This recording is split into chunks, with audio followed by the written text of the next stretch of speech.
viewers.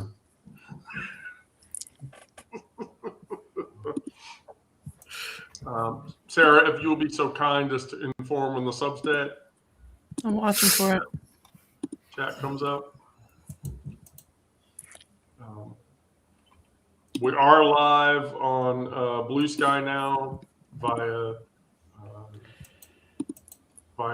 There's stream. Substack. Yeah.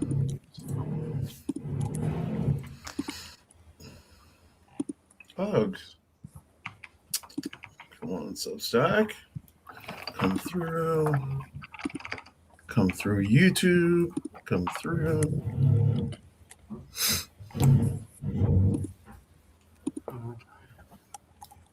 All right, there we go. So yeah, let me copy this and drop this in. I apologize to everybody who's watching, but I just want to. Okay, so here we go. The week, it still sucks, and it's gonna suck. And so we're gonna sort of talk about survival feelings for a while until we decide that's not what we want to talk about anymore. But so I'm just going to go right into it, and then people can share their perspective.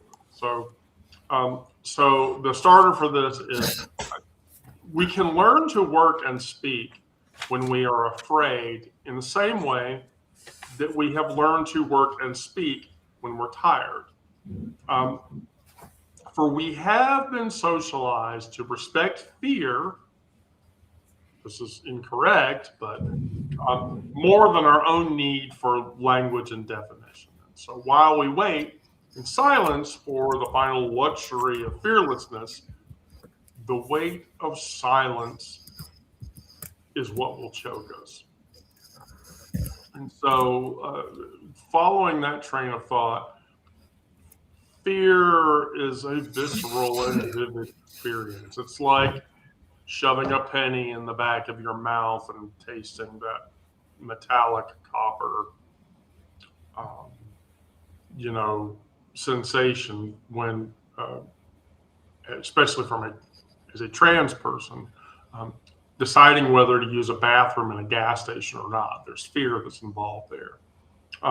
That's the cold sweat on your spine when someone clocks you mid-sentence. Their eyes narrow, they're recalculating. There's that fear is every legislative session that we watch while they attempt to erase us and decide whether we deserve health care or whether my body is real or whether my children should be taken away from me or not, because that's what fear does to you. And that's the fear that we live in under the current political climate. But here's the thing that I want you to take away from that, and that's that they've always wanted us to be afraid. To be afraid enough to disappear, to go in the closet, to detransition, to die quietly. But most of us aren't. I mean, this live session is essentially none of us agreeing to be quiet. And so what do I say? Fuck their comfort.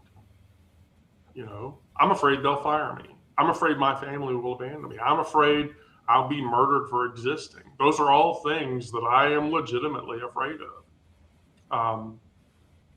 I had a work experience where in the not too distant past, where I was sitting in a bathroom and I was using the bathroom, and there were two people who used their names in the bathroom, and one person said to the other, that thing might be in the bathroom with us. And the other person told that person, you need to be quiet. You need to leave her alone. She has enough problems without you spewing that kind of hate. And the other person said, well, he doesn't even look like a girl, so why is he even kidding himself? Yada, yada, yada, yada. And then I walked out of the bathroom after they left. And what I didn't realize is another coworker was in the bathroom as well. And she walked out and she looked at me and she said, "Wendy, are you okay?" And I said, "I'm not okay. I'll live, but I'm not okay." And so I left the bathroom and she was still in there. And so, sure enough, like an hour later, I had an HR meeting pop up on my calendar. And I walked into that meeting, and it was the two people who were talking, myself, an HR rep, and the person who was in the bathroom left when I walked out. I won't say their name. And so my HR business partner basically said, "I understand this has happened, and I want to understand why this has happened." And there was some interaction, and the person who was the guilty party yelled and screamed a bunch. And then when that happened, all of us but the HR person and that person were asked to leave the room. And then a little bit of time later, I found out the person was put on unpaid administrative leave for 2 weeks. They issued an apology to various members of the organization, myself included. And then I was told that will never happen again. And so that's the fear, that we live with. That's the fear I go through every day. So, all right, who wants to go next? I'm not going to pick on people. Oh, okay. Well, sure. There you go, Onyx. Yeah, fear. I'll go. So fear. One of the big things that I'm having fear with right now is ICE. And to be completely honest, I'm a black trans woman or trans non-binary woman, and trying to not have my passport, having a birth certificate that does not match my legal name, anything like that. I feel like being caught out in the roads, that I could just get scooped up anytime. So, that's a big fear of mine, especially since I've been known to be in Marietta right now. That's where I live. They've been seen in various parts of Georgia, in various stores, in various um, organizations. So, from that point of view, yeah, fear got me. From the point of view of being trans, being trans is resistance. Being seen is resistance. Being seen is resilience. So I will keep on being openly trans. I will not go back in the closet. I've seen the numbers of a lot of people going back in the closet. A lot of people detransitioning. Well, not a lot of people, some people. But I don't see that as for me.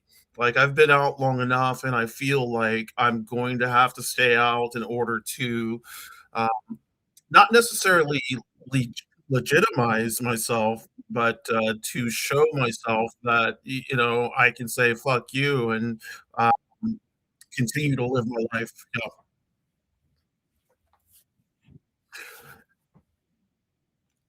At work, I've never had any kind of problem, or when I worked, I never had any kind of problem with my presentation. Using like the women's restroom, I still get like a problem because people will say shit. Um, but I still do. Like, the only time I'll use the men's restroom is if the women's restrooms are like clogged up, and then I have to go to the bathroom really badly. But other than that, yeah, I never in the men's restroom. I don't trust men in the men's restroom anymore. Um, yeah, I, women women's restrooms are kind of tricky for me, but you know what? My voice is kind of deep, so whenever I talk, people are like, "Who the fuck? What's this dude doing in the bathroom?" Um, but I do go like with a partner. Like Egg will come with me, or like a female or woman friend would come with me. But yeah, no. Okay, let me stop talking.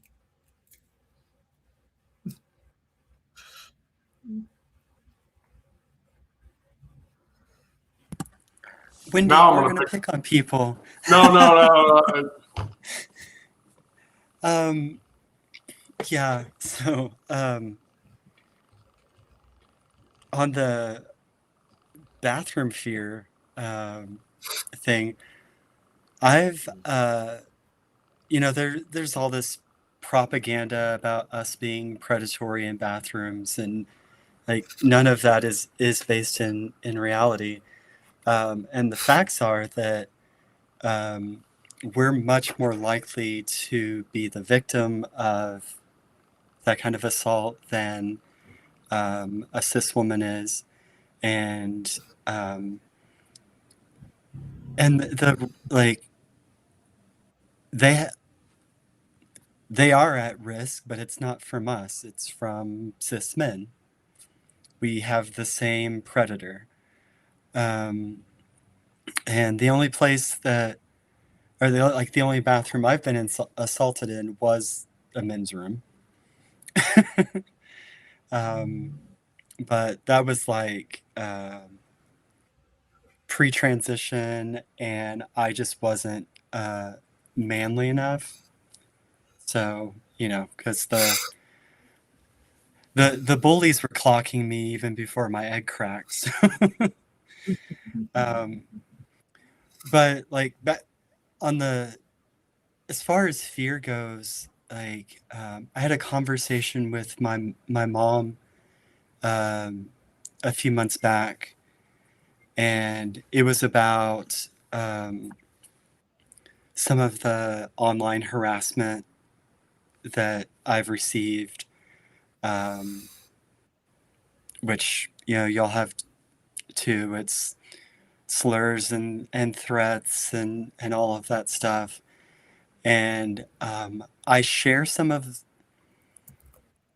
those things like on my Facebook sometimes because I want people to see that and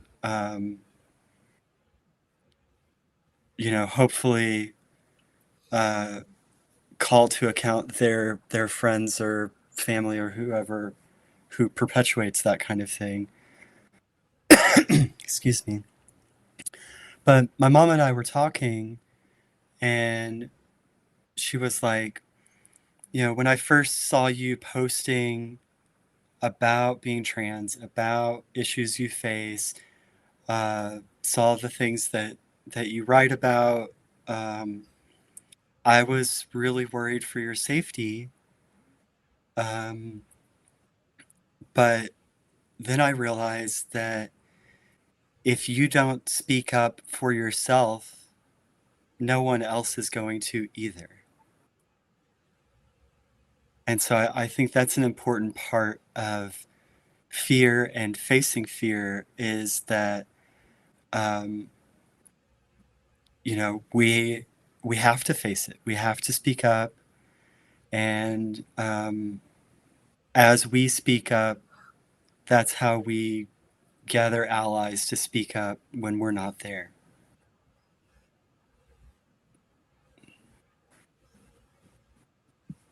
Yeah, I certainly I certainly agree with your point. I certainly agree with your point.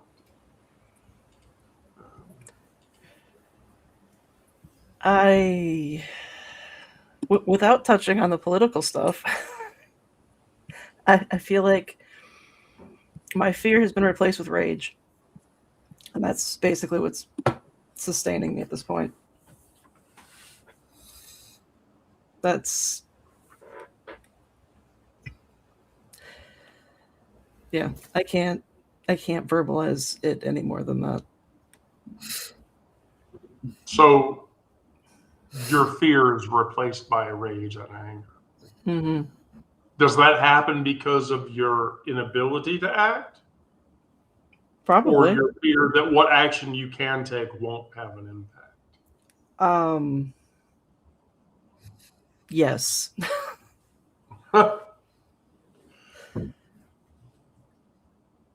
That's pretty astute. But also, like, any action that is fueled by rage, what kind of negative impact will it have on the people around me?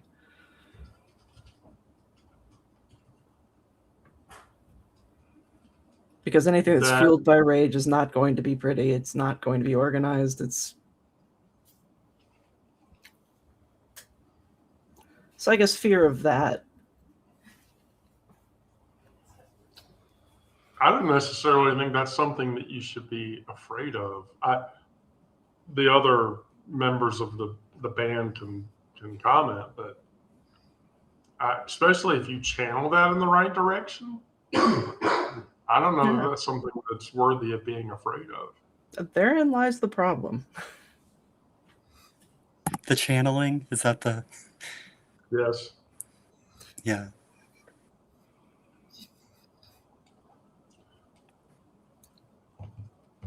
That becomes power.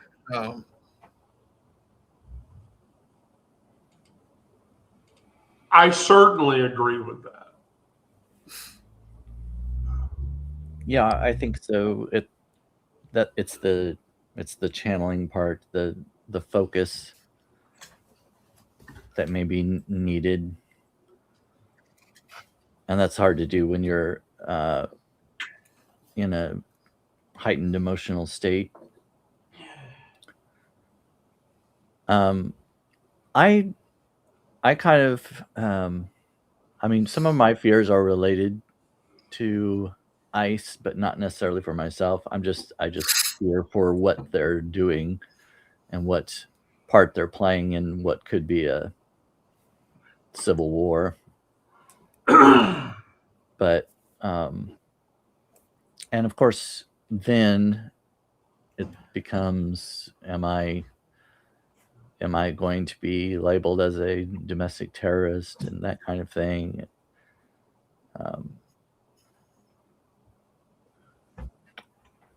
I don't think it will happen to me as quickly as it will some of you all, but it'll get around to that if things don't change. I've thought about like some of the stuff that I write about. I don't write a whole lot of politically charged content, but every once in a while there's something. So I do have some fear that will come back. You know, they'll use that as part of the reasoning or evidence to label me. But more of my fear is for the whole of our community, of our nation. It's not so much for myself as an individual.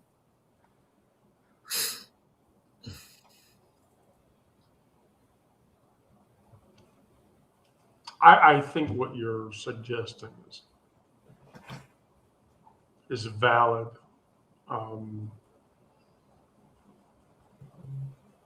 You know, speaking from purely a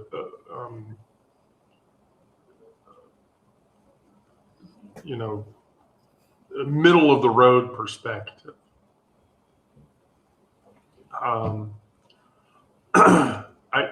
I feel like, and Onyx, you're certainly going to have an opinion about this. In a racist society, it is not enough to be non-racist. We have to be anti-racist. The same can be said for in a transphobic society. We can't be not transphobic. We have to literally be anti-transphobic or anti-homophobic. And we have to call that out. And the reason for this is that neutrality serves as oppression. Silence enables violence. I'm saying I'm not a racist or I'm not a transphobe or I'm not a homophobe means nothing when you watch injustice unfold and you do nothing about it. Anti-racism, as much as anti-transphobia, anti-homophobia, and anti-rhetoric, requires an action. You amplify marginalized voices, you confront bias, you redistribute resources, you challenge systems, you show up. That applies itself even beyond racial and gender and orientation barriers. Anti-fascism, anti-transphobia, anti-ableism, all demand the same kind of active resistance.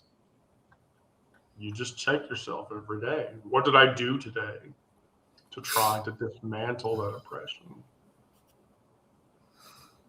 Normally, when I ask myself that question, it's whatever the fuck it is that I published at 11 o'clock, which I hurriedly publish before 11 o'clock or try to, so that I can drop it into a Jeff Tetrick post because Jeff's readers really appreciate my writing.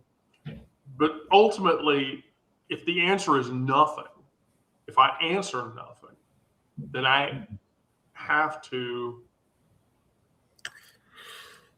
admittedly say I'm part of the problem. Being good isn't enough.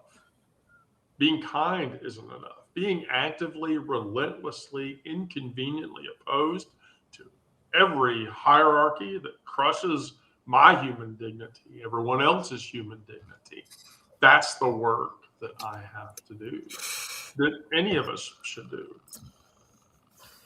And, you know, as a trans woman, I don't get the luxury of neutrality. I walk around, I breathe, I refute the binaries that those people are trying to hold up, be it white supremacy or patriarchy or gender binary or even capitalism. Our existence is political whether we want it to be or not. My bathroom situation echoes that entire sentiment.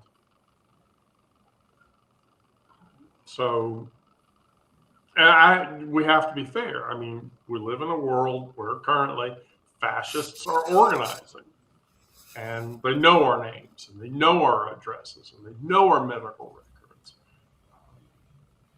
And so, when I think about that, I can't actively say I'm going to be neutral. I shouldn't have walked out of the bathroom and said, that hurt me, but I'm not going to deal with it. That was the wrong thing for me to do. And so, you know, that's my complicity. And so that's why I speak out as often as I do. So now I'm going to pick on Miranda.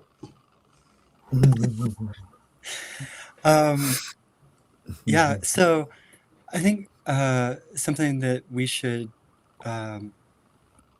be aware of when we're talking about like advocating for both ourselves and like the communities that we belong to, but also other communities, whether that is because of race or disability status or what have you, is that it's a lot of small decisions. And you're going to make mistakes.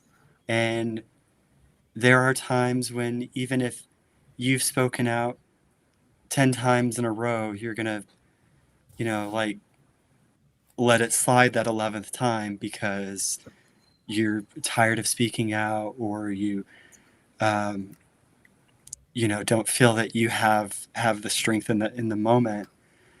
And it's important to like just move on to like the next moment and try to do better. Because if you're beating yourself up about not doing enough, then you're still not doing enough, but you're not doing enough and you're beating yourself up. So you have to say, I didn't do enough in that one particular situation, but I learned something from it. The next time I'll do this thing differently, or I realized because I didn't, maybe I didn't speak up because I lacked knowledge.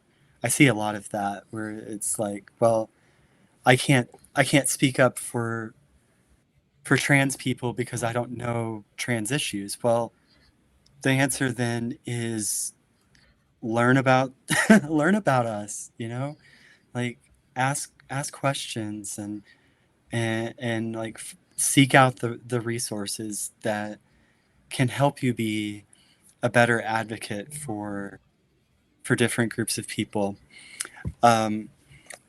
Wendy, you made me think of a song. There's a song by Jason Isbell and the 400 Unit called White Man's World. And he's singing about being a white man and then looking around and like seeing all of his privilege and, looking at his daughter and knowing that like if he's not actively fighting against whiteness, then and patriarchy, then he's not giving her the world that he wants to.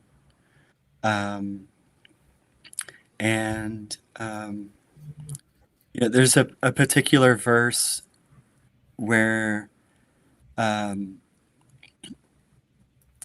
he's talking about one of those moments of inactivity and being silent in a situation where he should have spoken up. And that goes, I'm a white man looking in a black man's eyes, wishing I'd never been one of the guys who pretended not to hear another white man's joke.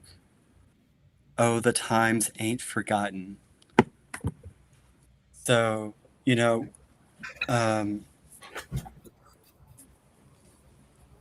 I think that speaks to a lot of things, but it's like that recognition that you didn't use your privilege when you should have is a step toward using your privilege the next time you're in that spot. I would agree with that. And those words are pretty powerful, Miranda. They really are.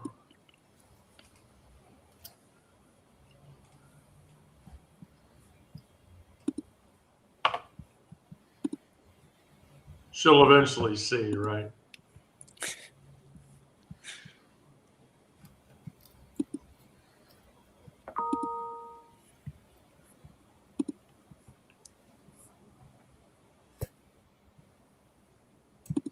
Onyx. Oh, sorry. Awkward.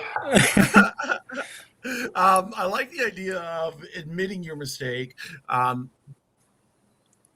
I like the idea of admitting your mistake, doing better, and moving on. I like that.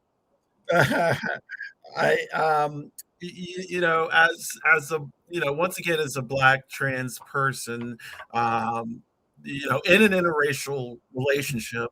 We've been married for 21 years, together 20.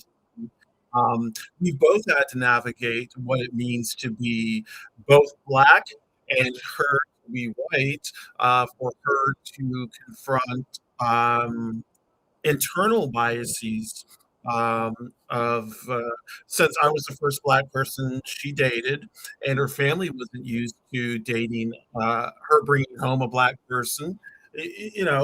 Like there was a lot of firsts for her and a lot of firsts for me with her. I had to come to an understanding within myself that I was going to have to deal with this family, and this family may be racist, but how am I going to handle that? How am I, as a black trans woman, non-binary person, how am I going to handle this? um, and the way I handled that was education. Now it's not my place to educate everybody I come across, but I do try and leave some crumbs, so that way they can find their way. I'm not going to educate every single person, but yeah, crumbs. I feel like um, hmm, I feel like we need to try to lead people to not necessarily the right answer, but the right answer for them. But that right answer has to include uh, anti-racism. It has to include anti-transphobia. It has to include dropping the patriarchy. It has to include dropping capitalism. Like all of these things. Like in order to be a person in society, and to be completely ingrained and ingratiated in the society, we have to be anti all of these things. That's the only way this is going to work as a people and as a global unit.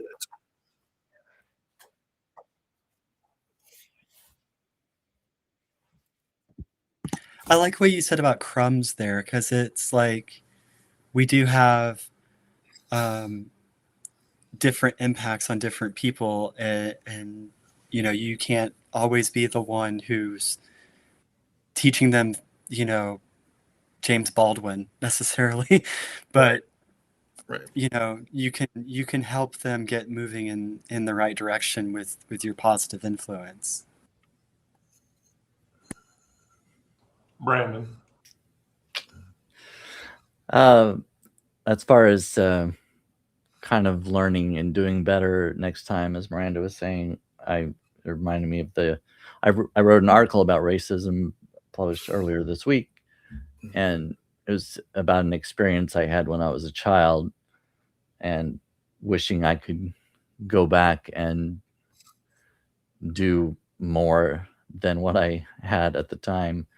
I mean, I was a shy, introverted kid. It was my brother, but I told him to shut up. But I wish I would have. I said in the article, I wish I would have could go back and beat his face in. But yeah, as far as being actively anti-racist, anti-homophobic, it reminds me of the I think they're called Good Samaritan laws that are in some states. And I never knew those even existed until the series finale of Seinfeld, when they were, standing around watching as some guy was getting robbed, I think it was, and they did nothing and were arrested for it because they were complicit. Basically, they didn't do anything to stop it. And I think that kind of goes back to this subject. If you hear a transphobic, homophobic, racist joke and just ignore it, if you hear someone else saying it and you just don't say anything, you may not laugh, but you may not actually confront the person, and that is complacency, I guess. Complacency, are those Complicity. complicity? Yeah. Sometimes I get my words mixed up, even when I'm not high.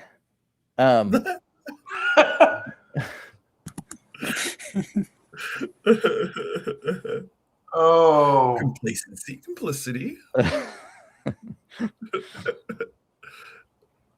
Anyway, yeah, I think we all need to, and as far as education, like Miranda was saying, sometimes I don't think you need a whole lot of education. All you need to know is that everyone should be treated decently and with kindness. There's no, that's the minimum. Like there's no excuse for not doing that. You can't blame lack of knowledge or lack of experience or whatever else. There should be a level of decency in everyone.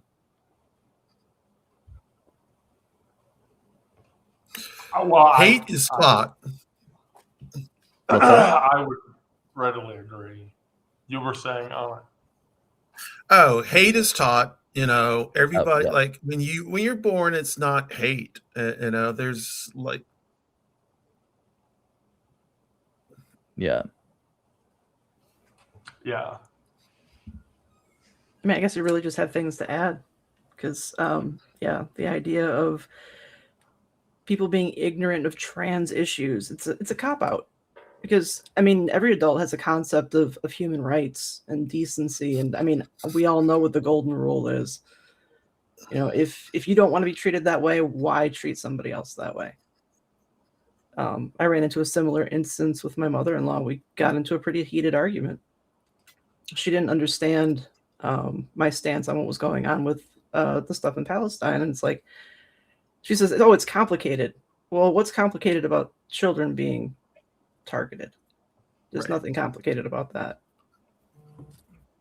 And like,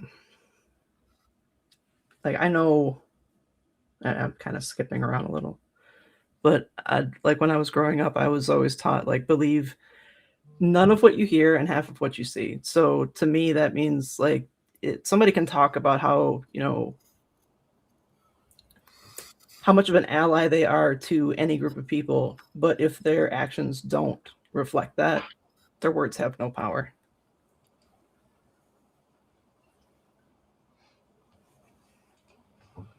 I mean, you're not wrong about that. You really are. The problem is with that statement, is that's the way that MAGA's and Trump's base functions. Don't believe anything you hear and only half believe what you see. And they use that methodology as a cop-out for it doesn't exist because I don't believe it. I was doom scrolling through TikTok last night, and there was some dude who was like, I don't believe gay people exist. And it's like, wow, that's quite a statement. I'm a ghost. I like wanted to comment on the dude's message and say, are you sure about that? Because I want to be, and so then later in his spiel, it was, I don't believe they exist because they're demons, or they're people who are possessed by demons. And so I was close. Ghost, demon, something. Yeah, ghost, demon. I mean, can I at least be a cool, tabletop RPG monster if you're gonna put me into that category or whatever? I mean, ghost and demon, it's so boring. And it's so retentive. So I don't know. With we're in the final segment of the show. I don't know if you saw my foodie and practicey moments from the day, but I figured we could talk about those because one of them will make Brandon cringe. Oh dear. Oh no. Okay, you ready, Brandon? No. At least he's honest. Well, here, let's put Brandon up on the top, so I'm not gonna, so everybody can watch Brandon react. Now, I know this person over here is gonna react when I say this too. Are you ready? Mm-hmm. Here we go. Ready? Bake your bacon. Bake your bacon. Okay. Yep. No. I've heard of people doing that. Yeah. Why? I can't. No. I can't. Huh? Why not? Why can't I? Yes, why can't you? You have a stove. You have I bought a bacon press. Why would I bake my bacon? I can't use the press with it. It's delicious. What's a bacon press? It's like a press that you use for making smash burgers, but you put it on top of the bacon so that it doesn't shrink when you cook it. Yeah, just like restaurants. What? I have never heard of this technology, Brandon. Do you know what they're talking about? I haven't heard of the bacon press. I've never. Do I need to go get it? I'll go get it. It's cast iron and everything. So whether or not I bake my bacon depends on application. Like a lot of times if I'm cooking, like eggs and bacon, I want to have some of that bacon fat to cook the eggs. So, then I might cook the bacon in the pan. Yes. But, otherwise baking the bacon makes a nice, even, crispy slice of bacon. And you can do more fun things like candy it and yeah. But here's the thing: like if you bake the bacon, I mean, like especially if you bake it on parchment paper, doesn't the parchment paper like soak up a super shit ton of the grease? No, it does. It's not but some of absorbative it at all. Pools. Right, some of it pools. Okay. Well, I thought you usually bake it on a I do like a wire rack. Yeah. Like something that to catch so the fat just drips underneath. Yeah. All of my experience with baked bacon has been not crispy. I don't eat a lot of bacon actually. I don't eat that much either. We have it every once in a while. I thought everybody liked bacon. Oh, I love bacon. I thought bacon's a staple to certain. Yeah. I mean, Waffle House. It's like I just don't. It's fine, but I don't ever buy it. All right. Well, gosh, I mean, I really thought the first of my food and nourishment items for today's daily. I was sure that was going to be the one that was going to get it. Okay. All right. Start a broth bag. Okay, I read a mention of a broth bag. I do not know what that is. What is a broth bag? I have one of those actively going in my freezer. You do? What is it? You know the story? Do you know the short story? Miranda will know what I'm talking about. Do you know the short story of Stone Soup? Yeah. That's what it is. So basically, you get a random broth of whatever variety, beef, chicken, or vegetable, or whatever. And so then you cook through the week. And as you cook through the week, the leftover vegetables that you have from whatever it was that you cooked go into the bag. And then at the end of the week, you basically make a vegetable Broth. stew mixture, whatever, and you eat that as a meal. Okay. Okay, that's not how I use it, but okay. I mean, it's basically free nutrients, zero waste. It will flavor the shit out of the broth that you put into it, and you can make an entire soup out of it. Very recently, I'm an Aldi's shopper, so one of the things that I get at Aldi's is this freezer bag stir fry noodly thing or whatever, and it didn't have enough chicken protein in it. So don't laugh when I tell you this, but I ordered a bunch of chicken McNuggets from McDonald's. Diced those up, put them into the mixture, mixed it up, and it was actually really good. So, Okay, I have a problem so far. Right okay, now. problem so far. I want to hear this. Where do you shop again? I shop at Aldi's. It's Aldi. It With is no Aldi. Okay, I'm sorry.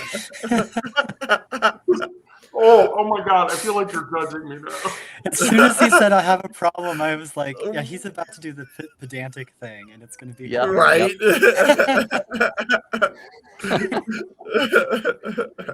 No, but my mom says that, my grandma used to say she's going to Walmart's and put the S on the end of it. Or Myers or Kroger's. Well, I like with Yeah, Gizmo, Kroger's. Yeah, when Gizmo was like 8 or whatever, Gizmo would never call it Target. Gizmo would just call it the Big Red Ball store. The store with big red balls. Wait a second. I'm not gonna go there with my 8-year-old. And then my final food and nourishment tip, and that Brandon, in future shows, you're going to be at the top of the screen for this. Oh no. How hard is it to make your own bread? I don't make it very often, but I have made it. It was all right. I mean, it just takes a while. But baking bread is not that complicated, right? No, it's not difficult. It's just the length of time it takes waiting for it to rise, and then again, sometimes it depends on what kind of bread you're making. But yeah, it's not difficult. Yeah, it's a little bit time consuming. It can be messy too because you're getting out all this flour. Well, so now Elaine raises this point, and so I'm asking the culinary expert of our group. Oh gosh, don't Yes, ask. I That's consider not me. Brandon the culinary expert of our group. Is a bread maker worth the money? Oh, well, I don't. For one thing, I don't like the space it takes up. I've Yeah, got because they're so big and bulky. Yeah. I have an air fryer that somebody gave me, and that's bulky enough. But I like my counter space, and if I've got this huge, because a bread maker is fairly good size, and I don't want to have it out all the time, and also don't want to taking up space in my cabinets and stuff like that. So for me, I'd rather just make it homemade without the bread maker, just because I don't want to deal with that thing all the time. Because I don't break bed. I don't break beds. I don't break beds. Are you don't. sure about that? Try harder. I don't. Wow. I don't break beds or bake bread, either one, very often. So for me, it probably would not be worth it. It's if you want, I guess if you did it a lot, and especially if you were gonna sell it at a farmer's market or something like that, then maybe it might be less time consuming and stuff like that. But for me, no, it wouldn't be worth it. Mm-mm. We used to Okay. have one, but we have to do gluten free because my wife and and younger kid have a gluten allergy. And even though there were like recipes that were like, here's how to do gluten-free bread in a bread maker, it always came out too dense. Mm. Okay. Well, for the final bit, we're gonna pick on Sarah. So day-to-day life practice. So people will laugh, but I have the ADHD cleaning journal to remind me to do shit around my house. And so one of the things that this thing teaches you is the first place rule. Do you know about the Yes. first place rule? When you are looking for something and it's not the first place you check, that's the place you should always put it.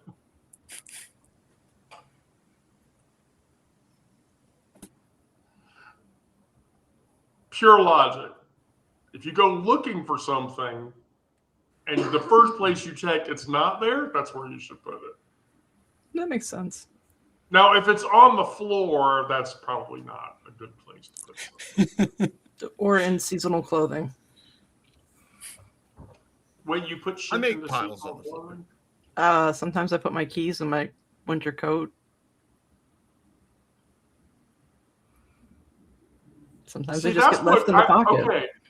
I just want to ask. I have a healthy use of command hooks. Am I the only person that does this? I mean, I've got a bunch I of do it. hooks on the other side of my door, but that's for Yeah, like coats. the plastic, like No, adhesive I've got an command hook. over the door thing that has 2 shelves on the top and then like a row of hooks for all my coats. Really? Yeah, Mhm. that's what we have too. We've It's got one like of those in the my bathroom coats, for my towels. wife's coats, and the kids' coats. Okay. I can't get command hooks to stick to my walls because I've got plaster. Mm. It just Really? tears holes. Yeah. I had one on the wall over here, and it was holding a hat, and it kept falling off the wall. A hat's not that heavy. I know. Did you cry at the drop of your hat? No. I might have said, "What the fuck?" Buy 40 pairs of the same socks. I agree with that. You find the socks you like, buy dozens, throw out all the others. Never match socks ever again. One gets a hole, throw it away. You still have 39 identical mates waiting to take its place. Should that become a problem, buy bulk socks. See, but I have a problem with this. And the problem with that is this. So I love very high length socks, like that go well above the knee. Buying 40 pairs of those would be severely problematic because it would And they don't sell those in the bulk pack. No. Your options in the bulk pack are like crew socks and like ankle socks or whatever. And then like a nonsensical trans woman, I bought like 3 pairs of the fleece lined tights that look like you're just wearing tights or whatever, and so but those deteriorate over time. And then I bought like they swear they're no tear opaque tights or whatever. Oh, they tear all right. So the 40 pair of sock thing, like if you're a Bombas wearer, she's a Bombas wearer. She wears Bombas. So I get. But the problem with Bombas is like if you order a big pack of Bombas, invariably they're not the same color. And so that sort of like sticks that one I bought my first Now pair I have of another tights last cooking year. one. Yeah, I have another cooking one, and this is going to end up being a Brandon question. Oh But dear. Sarah can maybe answer this question. So make coffee at home. So Mhm. Starbucks is fucking a highway robbery, right? You go to Starbucks, that's like too much money. So I if you completely buy agree. like a Reveal espresso machine, and okay, really? You've already been to Wow. Starbucks today, Brandon? Is that what No, you're telling me? I had a gift card that I got for Christmas. So this is not my own money. Okay. So the question is, like, if you buy a Reveal espresso and coffee maker, is that a financially worth it endeavor? I would say so. I mean, Miranda, you have a pretty extensive coffee setup, right? Mhm. And you don't buy Starbucks coffee, No, but you walk to the coffee house and you buy their yeah, coffee. right. But the thing with going to the local coffee shop is I'm going for the vibes and the environment and the people. Right. And so spending a few extra bucks for the coffee versus what it would cost me at home is, you know, At paying that for that point, experience, I guess. yes, you're paying for the experience. Yeah, there's human interaction there. So But we it's have funny. our main coffee machine is one that has different settings for like regular brewed coffee, extra strong, so you can make iced coffee, or extra strong, so you can do like not quite espresso, but it's still a little bit stronger. So if you want to steam some milk or whatever, Right. that's an option. Yeah, I mean that tracks. The reason that I would go to a coffee shop. So we're gonna move in like 2 months, 3 months, or whatever. And the place that we've chosen to move, there's like a coffee shop a block away. There's a Waffle House a block away, and there's 2 fairly decent pubs and bars like a block away, block and a half away, or whatever. I'm like, great. That's absolutely perfect. I can live with that. It's acceptable for me to go into one of those places, pay for a beverage, just to get the extra human interaction. Because paying for the human interaction, even minimally, is an acceptable circumstance from my perspective. So, yeah, I would readily agree. I don't know, Brandon, do you go to the coffee shop local to your space very often? Not very often. Working from home, it doesn't make sense to drive into town to get coffee and then drive back to. I mean, you're also, you're spending money on coffee, but you're also spending money on gas back and forth. I make my own coffee every morning, and I have a couple different machines. I have a K-cup machine because sometimes, especially in the evening or something, I just want 1 cup, and to make a pot of coffee that's just doesn't have a lot in it. It just doesn't. I don't know. It doesn't make a lot of sense. But my other coffee pot, I make more of that. Drink that in the morning. I don't often go to Starbucks, but today I was in town getting stuff because we're supposed to have a bunch of snow possibly this weekend, and be really cold, and I'm not going to want to get out. So I just wanted to have everything I wanted. I didn't really need much, but anyway, since I was in town already and I had this gift card from Christmas that I haven't used up, I got a I don't know if you can read it. Grand. Oh well. Okay. Well, it says grand.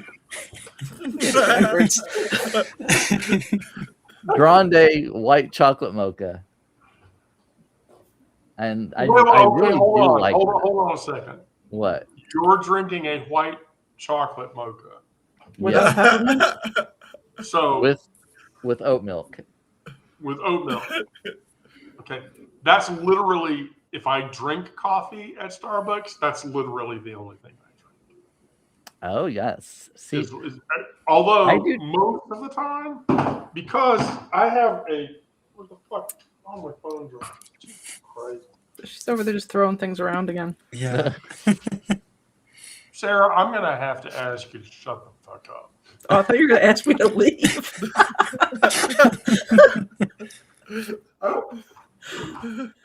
I change it up sometimes.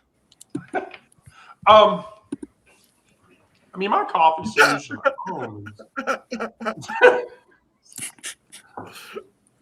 Wow, this went off the rails really quickly. That went off the rails horribly. Sure, okay. My coffee solution at home is literally a water boiler and the big bulby Chemex pour over when I make coffee. Now I have a shit. I was a trade coffee membership person.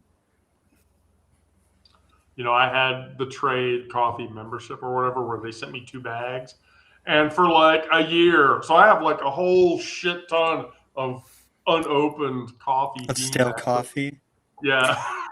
Well, it won't be stale because they're sealed, but anyway, but keep when I mine make in the- coffee, yeah, that's, you know. I'll keep, if I have like a bag of it, I'll keep it in the freezer, so because supposedly that keeps it longer or whatever. But If it's vacuum Oh, it packed, does? it doesn't matter. But yes, Wait, it does matter or it doesn't matter? if it's vacuum sealed, it doesn't matter. If it's vacuum Okay, sealed, if it it's doesn't vacuum matter. sealed. Yeah. See, all of my bags are vacuum sealed. Not if they've got the little holes in them from the manufacturer. Yeah, if it has Like- the little vent. If Part. you can squeeze it and smell it, it's not sealed. Yeah, If you can squeeze it I should check that. I've Put it got in the an freezer. impulse sealer that will suck all the air out of it, and then nice. like the heat seal it. Okay, I was not keenly aware of this. See, for as much as I drink coffee, I am not coffee aware.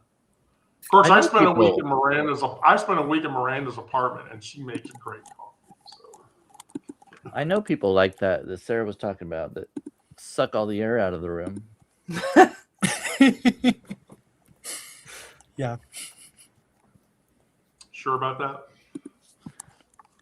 I think so. All right, well, with that, I'll bring it to a close. Miranda's typing. Miranda, you sound like you're angry at your keyboard. I was typing quietly. It's like, Oh it's like- no! Look. It sounds like the chat room is lit, you know? Yeah, can you hear that? Is that loud? How That's loud not is that loud. Darn. That keyboard is intentionally loud. So we're tired, and we're just trying to get by. And here's the thing: while we're up here having this talk, you know, there's people out there who are trying to undermine us getting through and surviving all this bullshit. But they keep miscalculating. And why? Because we've been dying and surviving and thriving in cracks of their system for generations. That's not going to stop. I'm not going back into the closet by any means.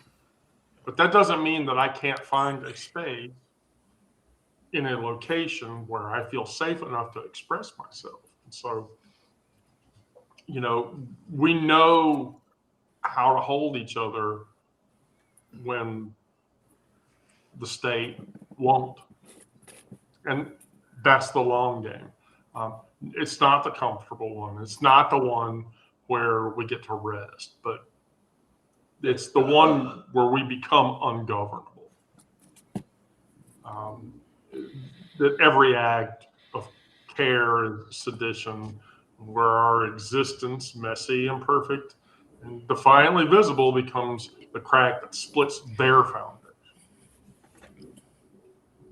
And so, I don't know about you guys, but I'm going to keep being loud, connected, and fucking alive while all of this shit burns. And if that means I have to grow food and get angry and do and say shit, then that's what I'm going to do. And I prefer to do it with all of you guys than have to go out there and do it to people who are going to call me a thing and misgender me and say really mean shit. The future isn't handed down from the powerful. You shouldn't think that. It's built by the people that they try to get rid of. One stubborn act of survival at a time. And so we build it down, we get through it. And that's how it works. Does anybody have closing thoughts? I'm a horrible orator, by the way. No, you can't see it. I have a closing thought. Okay, I want to hear it now. So you were talking about how they keep miscalculating, and that's because evil is boring and it's methodical and it's always the same thing. They use the same tricks over and over again. They think that force is how to solve problems, but we're more creative than they are. And that's why they can never really get rid of us. I mean, that mentality is summed up by my favorite comedic actor, Rick Moranis, in the Mel Brooks classic Spaceballs, which is the greatest science fiction movie ever made, in which he says, evil will always triumph because good is dumb.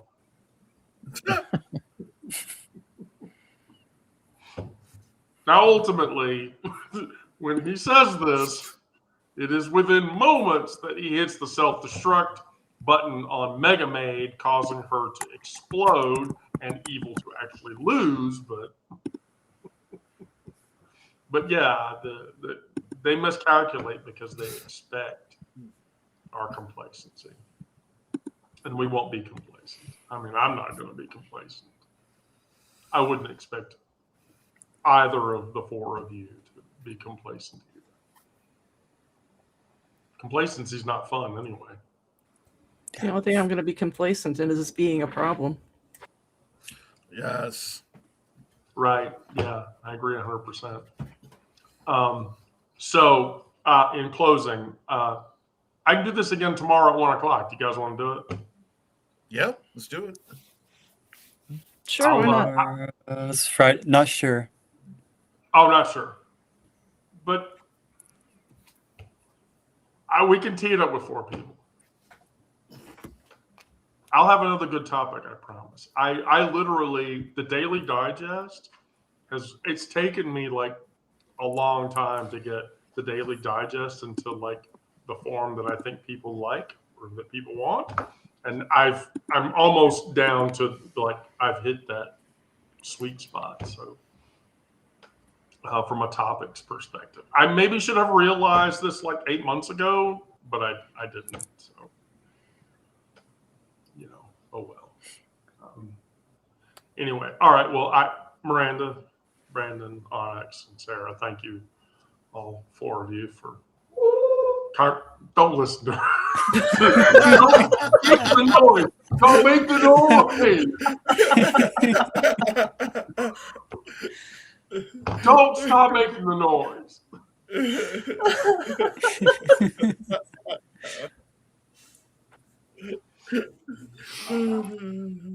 You know, I'm just going to tell you one day she's actually going to have to come on to the show.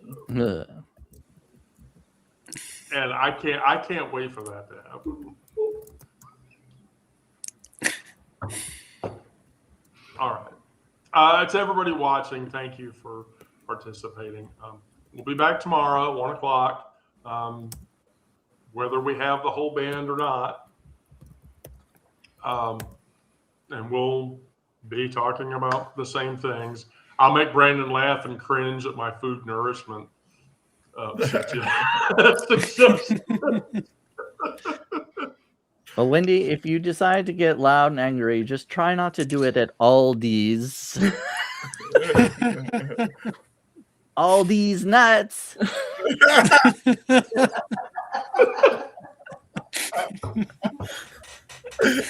How did I know you were going there? Right. It was the perfect setup. It was so obvious, though. All these nuts. Now you got her doing it. You're the end of the shit.